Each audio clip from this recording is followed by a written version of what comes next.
Mark Phillips, qui est-il?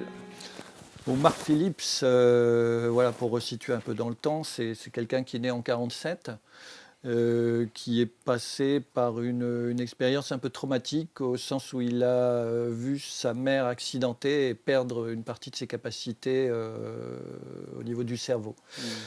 Voilà, donc, Un accident de cheval. Voilà, un accident de cheval. Et donc, quand il est devenu adulte, il s'est énormément passionné pour les recherches sur le cerveau, sur le fonctionnement du cerveau et ces choses-là. Et il a travaillé un certain nombre de temps dans un centre de primatologie aux États-Unis où ils étudiaient les comportements des singes pour en faire des parallèles ensuite sur la définition des comportements humains. Enfin, c'est tout ce qu'on fait toujours sur les centres de primatologie et comment les animaux réagissent à certains faits, à certains événements. Et donc, il était au courant d'un certain nombre de recherches qui n'étaient pas forcément publiques de la part du gouvernement américain, et il était tenu à un devoir de réserve déjà à l'époque. Donc il était, de fait, il faisait partie de la CIA, puisqu'on a dû en fait l'englober dans l'entité CIA du fait qu'il y avait un certain nombre de secrets à garder. Et c'est donc pour ça qu'on le définit comme ex-agent de la CIA. Mais ce n'est pas tant au sens où on entend un agent vraiment actif faisant des missions et des choses comme ça. C'est parce qu'il avait accès en fait à des dossiers relativement secrets du gouvernement américain, notamment sur des recherches en termes de primatologie en l'occurrence. Bon, et à savoir, comme beaucoup d'Américains qui sont capables d'avoir deux boulots, Oui. lui, il avait aussi un travail qui a pignon sur rue. Voilà, il a bossé après, ouais. Il a tenu lui-même. Il a eu des entreprises, il a même été, là on va y arriver assez rapidement, associé finalement à un des maîtres de Cathy O'Brien, tout à fait par hasard, d'où est partie justement toute l'histoire. Un type qui lui aussi avait une triple casquette, alors qu'il était agent de la CIA, mais ventriloque. Hein.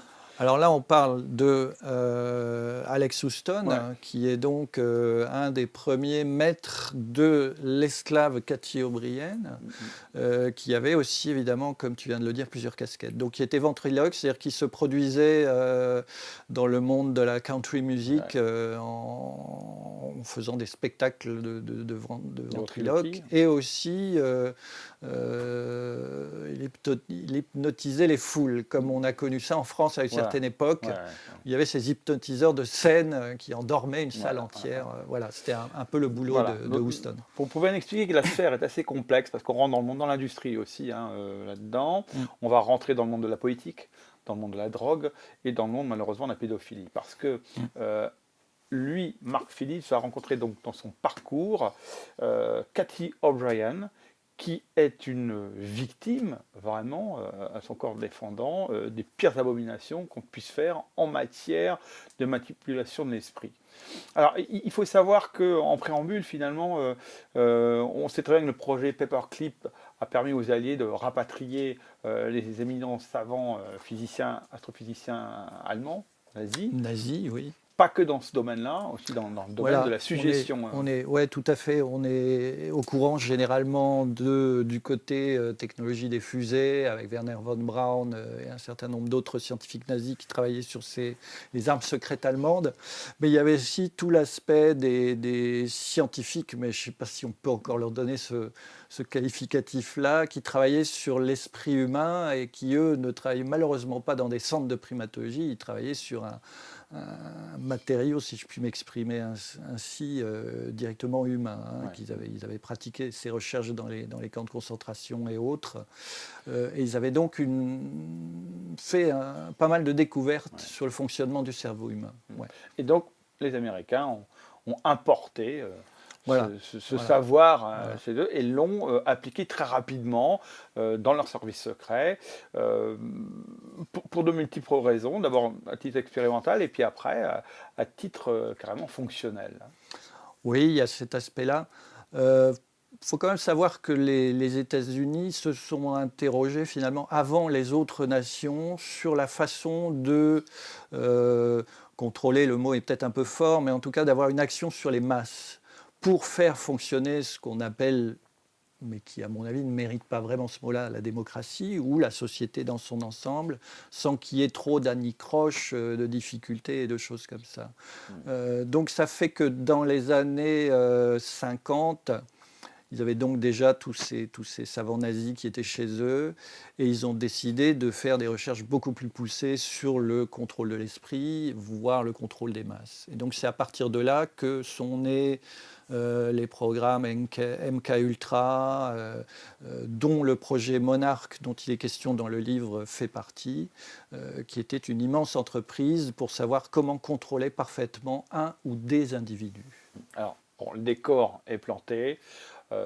Le personnage central de cette histoire vraie se nomme Cathy O'Brien et sa fille, hein, parce qu'elles sont tristement associées, bien sûr, à cette entreprise glauquissime. Cathy O'Brien a eu la malchance de naître dans une famille où le père était pédophile. Et on apprend finalement que les ombres de la CIA recrutent beaucoup chez ces enfants victimes de pédophilie. Oui, parce que ils se sont aperçus, enfin je pense que c'était plutôt les résultats des recherches nazies qui s'étaient en fait aperçus de ça, que sur les familles où la pédophilie ou un certain nombre de sévices étaient reproduits de génération en génération, on avait une conformation mentale des enfants qui naissaient les uns après les autres au cours des générations, qui était particulière et qui pouvait intéresser justement le fait de facilement pouvoir rentrer dans ces esprits-là pour les contrôler. Hein. Donc Cathy O'Brien, comme tu viens de le dire, est née dans une famille pédophile du père, et la mère elle-même ayant été de son côté abusée dans des relations incestueuses. Ce qui faisait déjà d'elle, quelque part, une personne repérable pour les expériences gouvernementales américaines. Son père l'a donc abusée quasiment dès sa naissance. Et à partir du moment où elle a eu, je crois que c'était entre 5 et 8 ans, le gouvernement américain s'est intéressé à elle.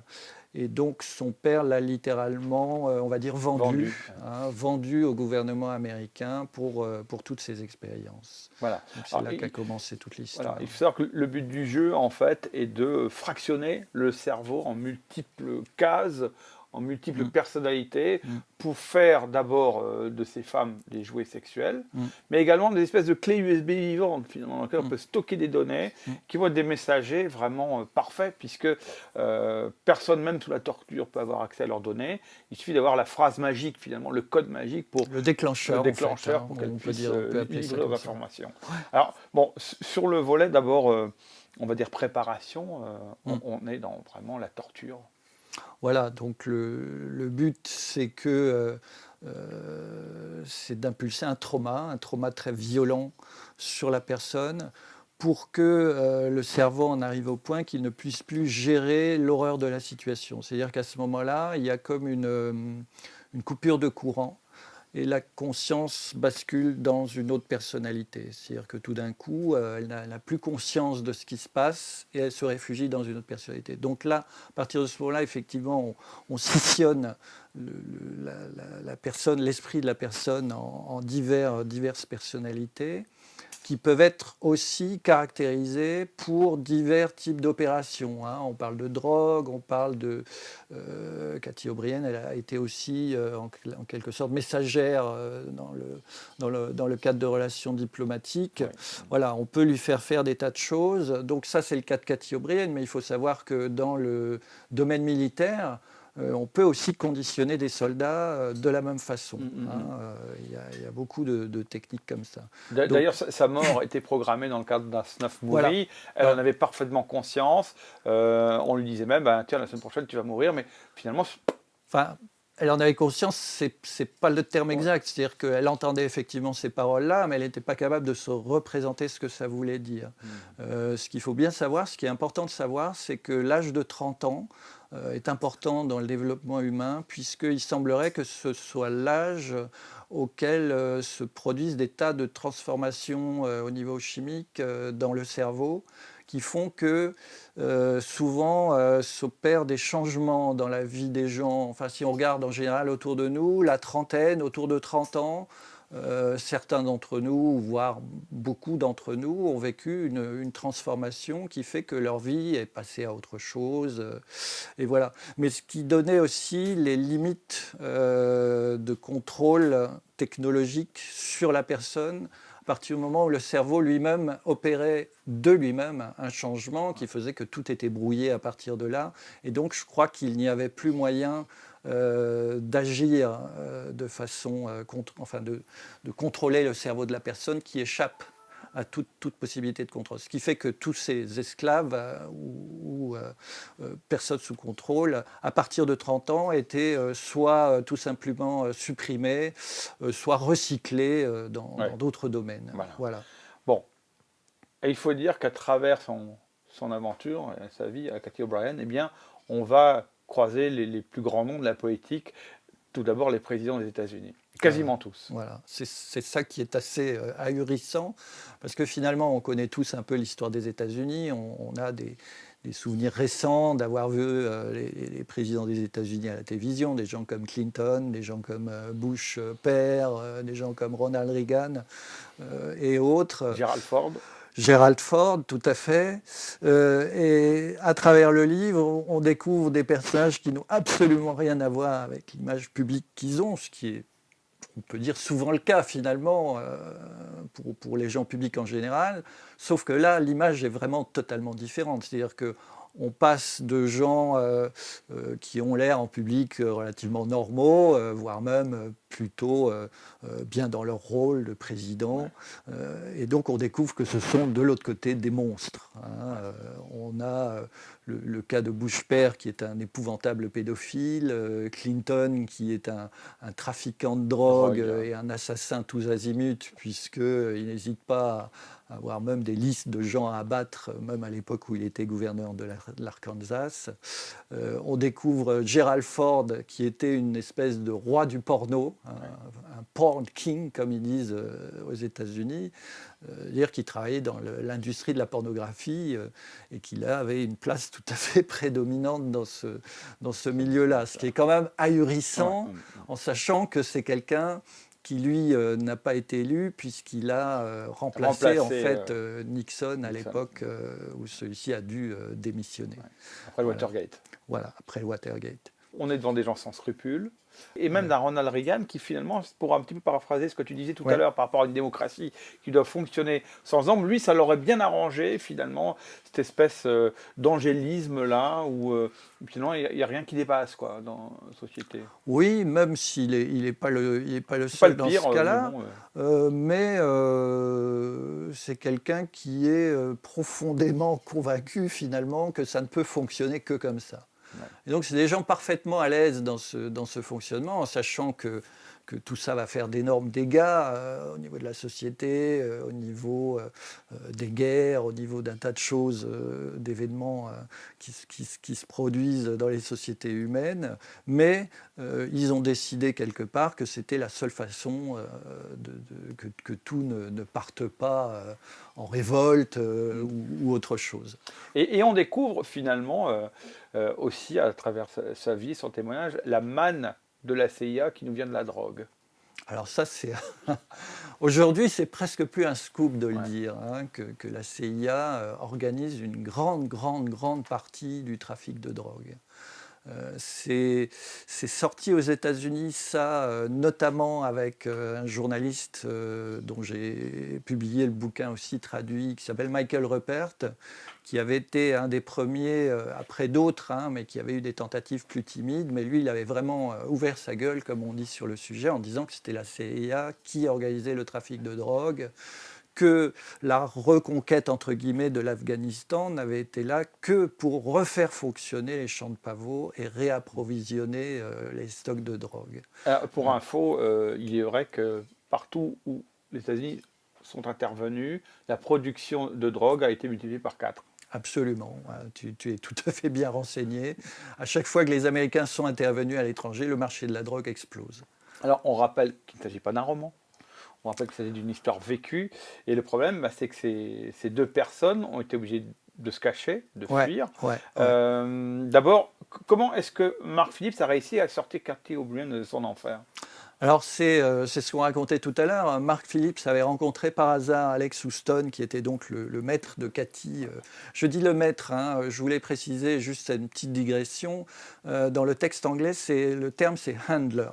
Alors un handler, c'est même plus un dompteur d'animaux, hein, pour donner un peu l'idée du concept qui est utilisé. C'est-à-dire on a vraiment quelqu'un qui est totalement sous contrôle, avec un maître, comme on parlerait d'un maître pour un chien, ou pour un lion, ou pour un éléphant, etc. Voilà. Et donc, il rencontre par hasard Alex Houston, et c'est à partir de là qu'il a découvert Cathy, qui était donc la femme, puisqu'elle était officiellement la femme d'Alex Houston à l'époque. Et donc, il découvre Cathy. Il fait assez peu de cas de cette rencontre au début, puisqu'elle est véritablement attifée comme une prostituée. Elle a pour lui une apparence très vulgaire. Il n'a pas spécialement d'atome crochu avec cette femme, qu'il cherche plutôt pas à fuir, mais enfin il cherche pas forcément à rentrer en relation avec elle. Et c'est à partir du moment où il découvre effectivement ce que Cathy vit avec sa fille dans les griffes d'Alex Houston et tout ce contexte de l'opération Monarch, qu'il est littéralement pris de dégoût pour ce genre d'action, et qui décide quelque part de sauver cette femme et de sauver sa fille de l'emprise de l'opération Monarch. Cathy O'Brien s'en est sortie, mais pas sa fille. Kelly les suit quand même dans leur fuite en Alaska, comme je le racontais juste avant. Mais Kelly reste marquée par sa programmation qui a employé d'autres moyens. C'est-à-dire que Kelly a été conditionnée et programmée par des moyens technologiques, notamment par la technique des harmoniques. Bon, moi, d'un point de vue connaissance personnelle, scientifique sur le sujet, je n'ai pas vraiment une vraie connaissance du dossier, mais il semble qu'on puisse, conditionner des chemins neuronaux, les circuits qu'utilisent, on va dire, les neurones, d'une certaine façon avec la technique des harmoniques. C'est-à-dire qu'en émettant un certain nombre d'harmoniques, on peut canaliser littéralement le fonctionnement du cerveau.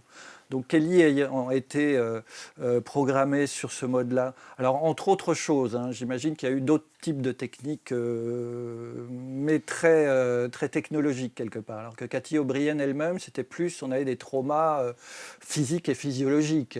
On la torturait, on la faisait souffrir pour créer ces traumas. Tandis que Kelly, elle, a subi ce type de torture technologique, quasiment, je crois même que c'était dans le ventre de sa maman déjà. Donc ce qui faisait que c'était tellement incrusté, implanté en elle, il n'y avait plus de moyens, on va dire, psychanalytiques pour faire vite. C'est-à-dire qu'une personne peut être amenée à se déprogrammer en faisant un travail sur elle-même.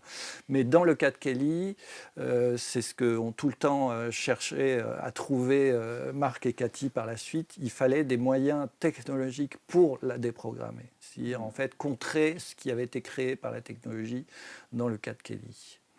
Donc c'est ça qui fait toute la différence. Je ne sais pas toujours à l'heure d'aujourd'hui, puisque je suis quand même toujours en relation avec Marc et Cathy, dans la mesure où j'avais publié leur livre, traduit leur livre et publié. Ils ont plus beaucoup, ils donnent plus beaucoup d'informations sur Kelly, dont il semblerait qu'elle soit dans une espèce de statu quo de ce côté-là. Alors quel type d'existence elle mène, je n'en sais rien. À la limite, le plus formidable, ça serait de les faire venir en France pour qu'ils nous racontent eux-mêmes ce qu'il en est aujourd'hui de Kelly. Alors, quelle vie ils ont maintenant, Cathy et Marc? Alors aujourd'hui, donc Cathy a le statut officiel de lanceuse d'alerte, ce qu'on appelle le whistleblower en anglais, qui est un statut tout à fait défini et administratif de la nomenclature américaine. C'est-à-dire vous êtes lanceur d'alerte. Donc vous avez un certain nombre de droits, un certain nombre de choses à respecter pour garder, conserver votre statut. Marc a, je pense, aussi le même statut. Et donc, ils ont toujours cette activité de diffusion de ces informations. Ils font toujours des conférences. Ils interviennent relativement souvent. Je pense qu'ils vont aussi voyager, enfin qu'ils voyagent à l'étranger. Je sais qu'ils vont assez souvent en Allemagne. Donc là, par contre, je n'ai pas pu avoir tellement plus d'informations. Marc Félix m'a dit qu'ils allaient régulièrement en Allemagne parce qu'il travaillait lui-même là-bas, dans des hôpitaux allemands, sans doute sur des cas de contrôle de l'esprit, ou en tout cas pour aider à déprogrammer des gens ayant subi ce genre de choses, parce qu'il est reconnu au niveau mondial comme un spécialiste de la question. Mais enfin, il m'avait dit que c'était pas du tout officiel et qu'il fallait à la limite pas trop développer sur cette affaire, puisqu'il tenait à garder un peu le secret. Alors du coup, ça mène une question. Ça veut dire que ces pratiques ont aussi eu lieu en Europe? Alors, il me semble évident, alors là, je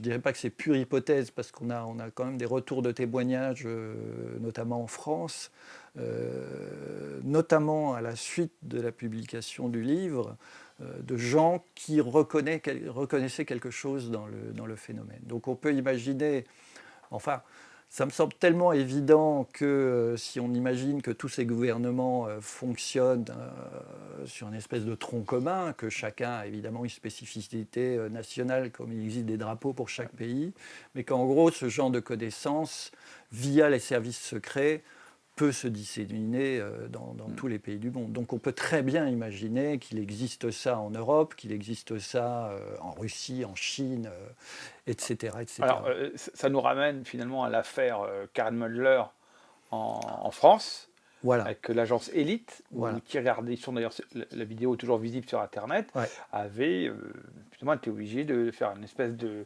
mélange de mea culpa, de coming out, en disant voilà, Karen Mulder, on l'a reçue, on a été obligé de censurer parce qu'elle nous parle d'un complot mondial qui est carrément finalement copier-coller de ça. Mais finalement, oui, je veux dire, Karen Mulder raconte ce dont Cathy O'Brien a témoigné. Donc, moi, je suis absolument pas surpris de ça.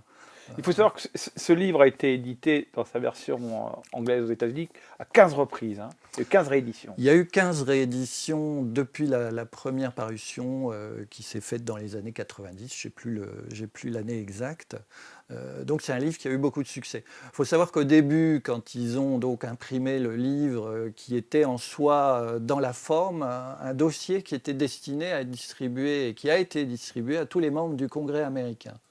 C'est-à-dire que tous les membres du Congrès américain ont reçu un package qui comprenait l'histoire, le récit de Cathy O'Brien, le récit autobiographique de Cathy O'Brien, plus un certain nombre de documents déclassifiés, de preuves écrites sur un tas d'éléments de son dossier. Et donc, ils ont décidé d'en faire un livre dans le cadre de conférences qu'ils avaient organisées. Et c'est à partir de là qu'ils ont distribué le livre dont ils parlaient directement, et qui a connu un succès dans les sphères dans lesquelles ils intervenaient. Mais on ne peut pas parler d'un succès national au sens où c'est une info qui aurait été diffusée par toutes les grandes chaînes de télé américaines. Coast to coast, quoi. On imagine bien, oui. Est-ce que ça a changé les choses aux États-Unis, ce livre, pardon?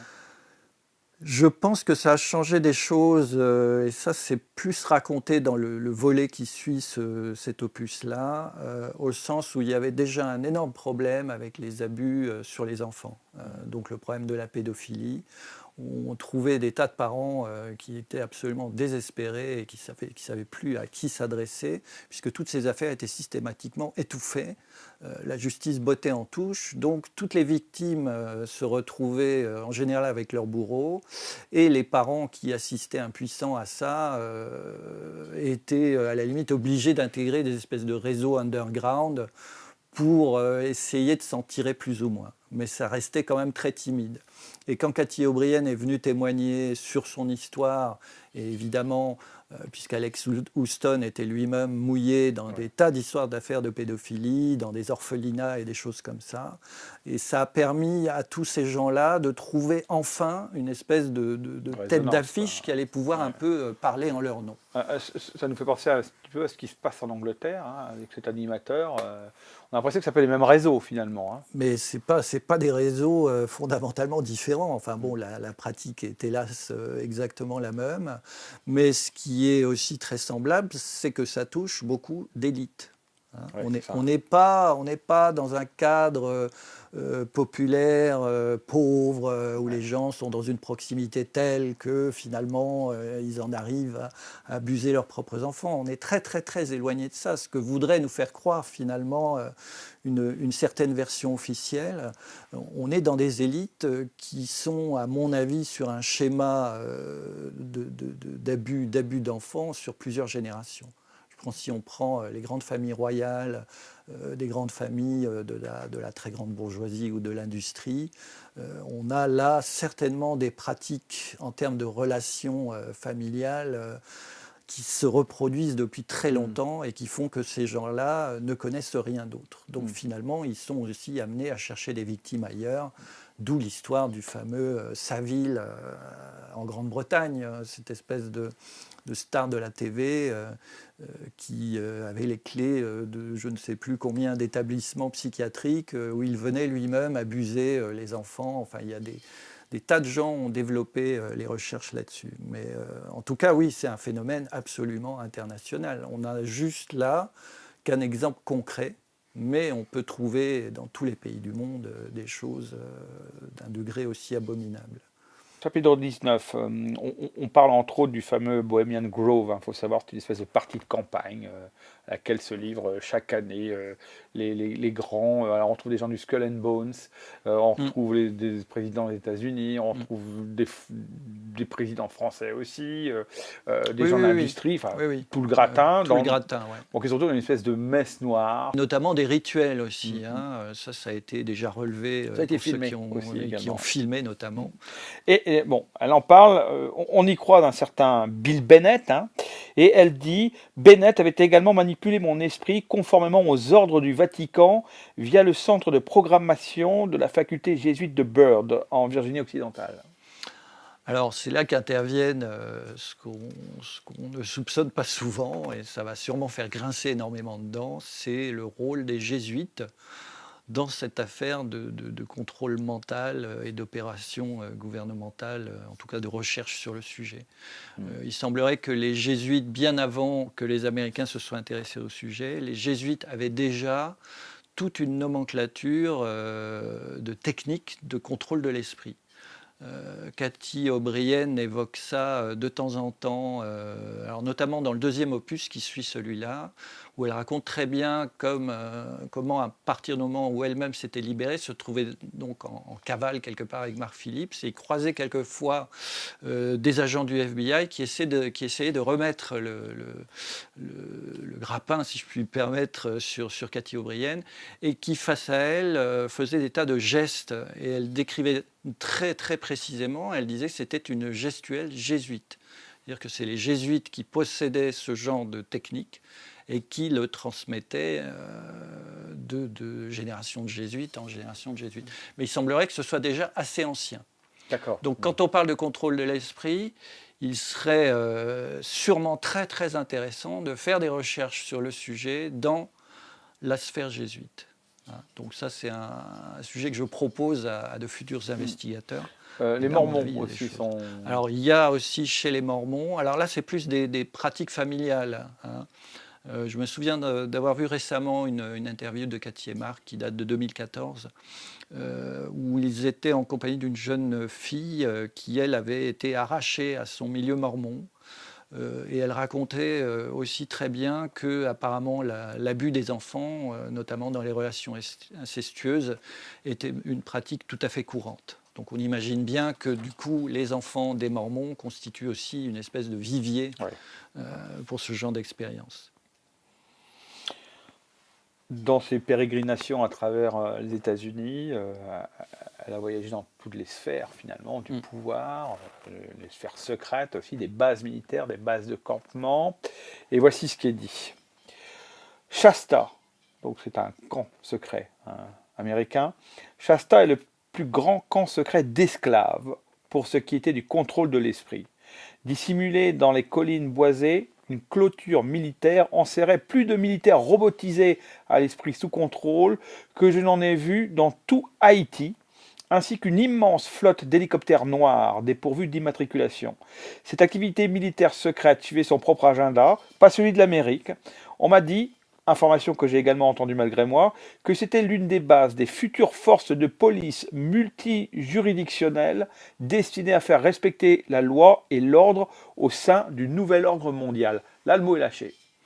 Alors voilà, je veux dire, là, on en tombe un peu à la renverse, puisqu'on a factuellement décrit des organismes et des organisations qui sont en train de préparer ce qui est appelé là le nouvel ordre mondial. Donc ce qui veut bien dire que tout ça n'est absolument pas spécifique aux États-Unis, mais que dans tous les autres pays du monde ou grands ensembles de pays du monde, on pense quand même à la commission trilatérale qui a séparé le monde en trois grandes parties, le monde asiatique, européen et des continents américains.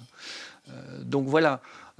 Donc s'il y a déjà des camps d'entraînement de ce genre aux États-Unis, on peut très bien supposer qu'il en existe dans bien d'autres pays. Même si on est toujours censé avoir des frontières, des drapeaux, des cultures différentes, mais il semblerait qu'il y ait quelque chose qui sursoit à tout ça littéralement. Et là, on a quand même des éléments très très concrets. On parle de cette force de police multijuridictionnelle. Je veux dire, c'est plus du délire, c'est plus de la théorie. Il faut savoir que les juges américains planchent actuellement sur le fait qu'ils puissent faire arrêter n'importe qui dans le monde. Voilà. Donc finalement, c'est à l'ordre du jour actuellement. Voilà, ce qui est finalement l'amorce qui ont constitué le Patriot Act aux États-Unis à la suite du 11 septembre, où on pouvait littéralement débarquer chez n'importe qui sans mandat judiciaire et enfermer quelqu'un sans aucune charge contre lui, uniquement parce qu'un soupçon de terrorisme, mais ça pourra être bien autre chose après. On pourra peut-être dire même un jour complotiste. Voilà. Et donc ce contexte du Patriot Act, qu'on va peut-être retrouver en France aussi avec les événements récents qui se sont passés chez nous, on voit bien que quelque chose est en train de se resserrer au niveau des gens qui ne pensent pas tout à fait comme les autres. Donc on est là déjà factuellement dans ce qui pouvait paraître l'œuvre d'anticipation d'Orwell, que en 1984, on va bientôt avoir une police de la pensée. Moi, je ne déduirais rien d'autre de ce genre de description. Ils n'ont pas été en procès, Cathy O'Brien. Oui, c'est ça qui est extraordinaire, c'est que avec ce qui est affirmé dans ce livre-là, qui est sorti dans les années 90 aux États-Unis, on pourrait imaginer que tous les présidents actuels, passés, se soient regroupés pour faire un procès en diffamation. Parce que là, à la limite, si on veut admettre que tout ça est faux, en termes de diffamation, c'est quand même balèze. Mais il ne s'est strictement rien passé. C'est-à-dire qu'on a fait littéralement du côté du pouvoir, en tout cas aux États-Unis, comme si de rien s'était passé.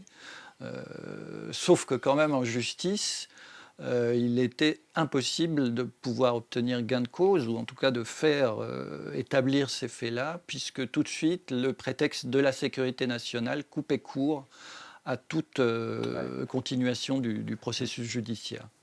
Voilà. Donc ça, c'est important de le savoir. Mais on peut aussi imaginer que c'est tellement gros, finalement, que ces gens-là, je parle des présidents et des gens de pouvoir là-bas, ne s'en inquiétaient pas plus, sachant que peu de gens, voire pas du tout de gens, croiraient ce genre d'histoire.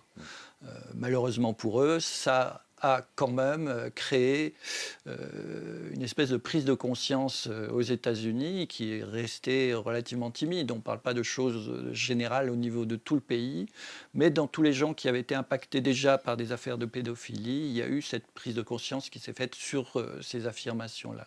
Et je pense qu'il y a quand même un certain nombre d'Américains là-bas qui n'ont plus aucune illusion sur qui sont réellement les tenants du pouvoir, vraiment.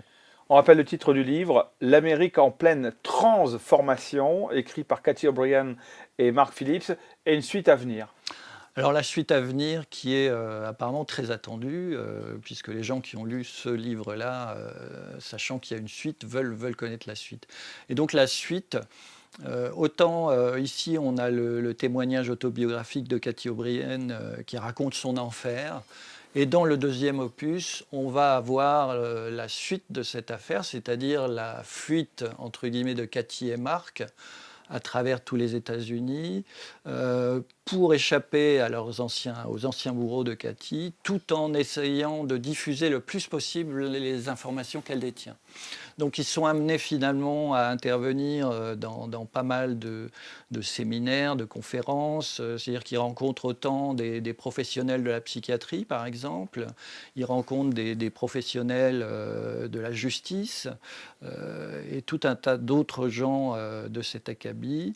Mais ils sont aussi dans la tentative de sauver Kelly, ou quelque part de trouver en tout cas un moyen pour sortir Kelly de l'état de traumatisme technologique, comme je l'ai expliqué, c'est-à-dire de trouver d'autres moyens technologiques pour la sortir. Donc c'est aussi ce combat-là qui raconte, plus... ça paraît presque caricatural de le dire, mais l'histoire d'amour qui se noue entre Mark Phillips et Cathy O'Brien, qui débouche aussi sur, comment dire ça, la relation de ces deux personnes qui n'avaient a priori rien pour se rencontrer et qui découvrent finalement dans leur relation amoureuse quelque chose d'assez extraordinaire en termes humains. Donc c'est presque du Hollywood, sauf que c'est pas Hollywood qui l'a fait, c'est vraiment du factuel et raconté par des gens qui le vivent de l'intérieur, quoi. Donc Cathy O'Brien et Mark Phillips eux-mêmes parlent du deuxième opus comme de l'antidote au premier. C'est-à-dire quand vous avez traversé l'horreur de ce qu'est le récit de Cathy dans l'Amérique en pleine transformation, vous avez une nouvelle poussée d'espoir en lisant le deuxième opus qui devrait paraître très prochainement. Et il y a d'ailleurs dans tout ce deuxième opus un message d'espoir par rapport à l'horreur qu'on a connue dans le premier. Parce que en finissant de lire le premier, je crois qu'on n'a plus aucune illusion sur rien du tout et qu'on pourrait très bien se dire que mais qu'est-ce qu'on peut faire ? Et en fait, il montre bien dans le deuxième qu'il y a quelque chose de possible et que l'esprit humain, surtout, est plus fort que les mécanismes du cerveau. C'est-à-dire qu'on a vraiment cette idée qu'il y a autre chose de notre corps ou quelque chose de différent de notre corps qui porte véritablement notre esprit.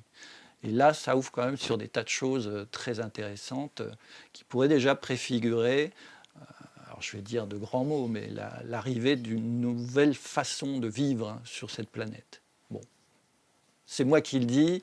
C'est ma propre projection dans l'avenir. Bon, les éditions Nouvelle Terre portent bien leur nom quand même, mais je sers ça finalement comme un thème de réflexion intéressant à tous les lecteurs qui auront ces livres entre les mains.